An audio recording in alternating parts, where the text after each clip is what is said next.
With Wuthering Waves growing in popularity every day and tons of new players coming into the game, I've been hearing a ton in my comments recently on my latest videos that a bunch of you are new to the game and are asking for help and don't know what they should be doing. My goal is to give the best tips and tricks to improve your account as a beginner, and maybe as a veteran you might learn a thing as well.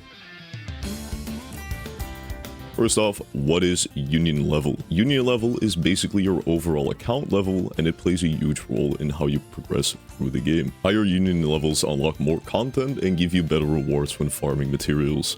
On top of that, your SOL phase, which determines the max level your characters can reach, is tied to specific union levels. So if you want to keep leveling up your characters, you have to raise your union level as well. First off is main story quests. This is the best way to gain Union XP early on. The main story gives huge XP rewards and you should prioritize it, but keep in mind some quests are level locked, meaning you won't be able to continue it unless your Union level is high enough. So when you hit those level locks, don't worry. There's plenty of other ways to grind XP, so let's check out the guidebook. It's packed with a bunch of small challenges that reward you with XP and other useful resources. Also, do your daily activities. They only take a few minutes and give you a solid chunk of Union XP. This is one of the easiest ways to build consistency and progress faster day by day. Then we have exploration. Exploring the map also gives you Union XP whenever you're solving puzzles, opening chests, or completing small challenges. You'll be gaining XP and asteroids, the premium currency used to pull characters from banners. We'll talk about the gacha system later in this video, so stay tuned for that. Now, this is a big one, wave plates. Wave plates are your daily energy, and you'll use them for things like forgery simulation, challenges, weeklies, and boss fights. These give your character materials and a good chunk of Union XP. Because every 60 wave plates you spend, you get 450 Union XP. So don't sleep on this. You generate one wave plate every 6 minutes up to a cap of 240. Once you hit that cap, it starts going into overflow, which stores up to 480. But at a much slower rate, so try using your wave plates before it hits that cap. That said, I know not everybody can play every day. If you're more of a casual, just do it at your own pace. It's all good. You can also use crystal solvents to restore 60 wave plates instantly. A lot of people will tell you to save these up until you're the highest SOL phase, and that is solid advice if you're trying to be as efficient as possible. At higher phases, you get more materials per run, making it significantly more efficient. But if you're stuck, you're trying to be able to get to the next Union level in order to continue the story, it's completely fine using them. Spending wave plates gives you XP either way, so use them when it feels right for your playstyle. So now that you know how to level up your Union level, manage your wave plates, and make solid early game progression, in the next part of the video, we're going to cover one of the most important systems in Wuthering Waves, the gearing system. So you've probably picked up some echoes while fighting enemies. These are essentially your gear.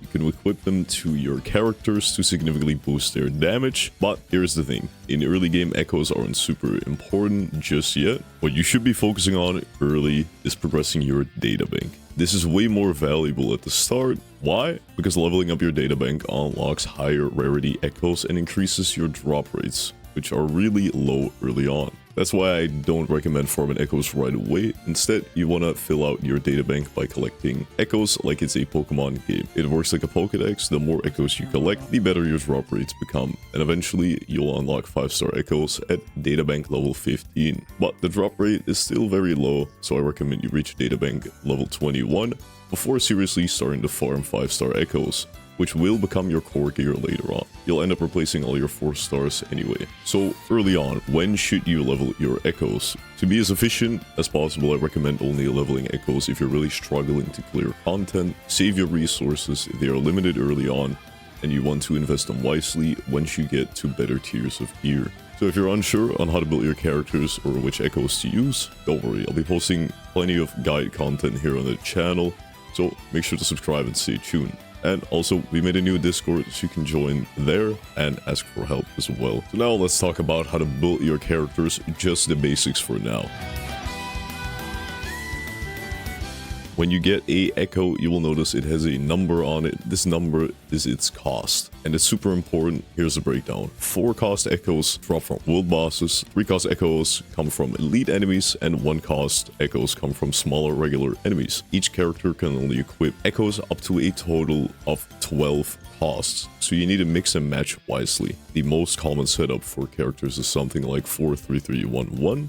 That adds up to 12 total. For most DPS characters, your 4 cost Echo should ideally have crit rate or crit damage as its main stat. Then, for the 3 cost Echoes, try to match your element of the character, and for 1 cost slots, attack percent is usually your best bet. The setup will work for most characters, but some builds might be slightly different depending on their rules or ability. I know this might seem like a lot, and it might come off as a little overwhelming at first.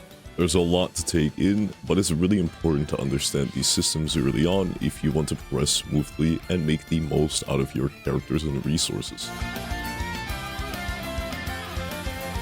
Now, let's talk a bit about team building and break down what makes a character a DPS, sub-DPS, or a healer. If you go into the party menu, you will notice that each character has tags. These tags will tell you what role they are meant to do. Some characters might be a pure DPS, while others might be a mix like DPS and support or healer and support. Let's use Verena as an example. If you check her tag, you see that it's labeled as both a support and healer.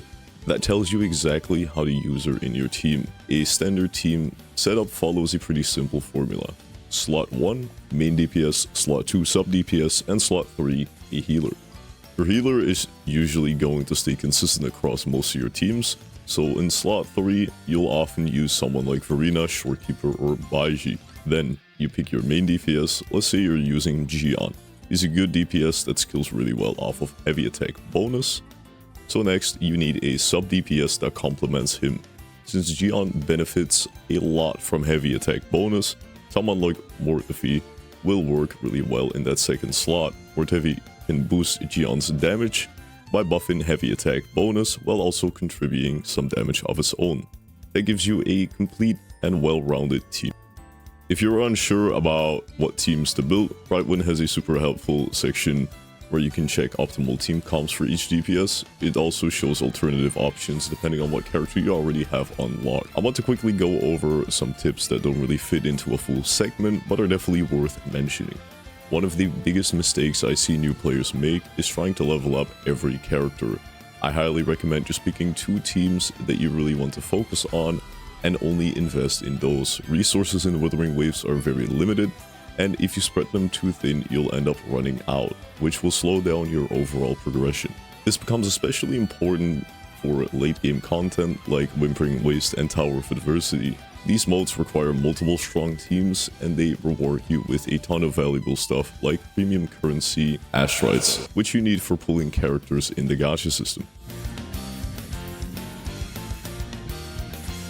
Let's move on and talk about how the gacha system works, and a few important recommendations before you start pulling. Because at Union level 45, you get a free 5-star weapon selector, and it's super important to use this wisely. Out of all options, there are 2 weapons that stand out that are significantly better than the rest: Emerald of Genesis and Static Mist. Both of these weapons have crit rate as their main stat, which makes it easier to build your characters. Plus, they are super versatile. Emerald of Genesis works great on Camellia, any version of Rover, and most sword-type characters. Static Mist is amazing for characters like Chiakona, Harlada, and Mortefi, and plenty of up-and-coming DPSs as well. The other weapons are still decent, but these 2 are just on another level. That said, if your main DPS doesn't have a good weapon, it's also totally fine to pick one of the other ones if your DPS has no good alternatives. You also receive a 5-star standard character selector. Don't use it right away. Instead, wait until you finish the 50 pulls on the beginner banner, because that banner gives you a random standard 5-star.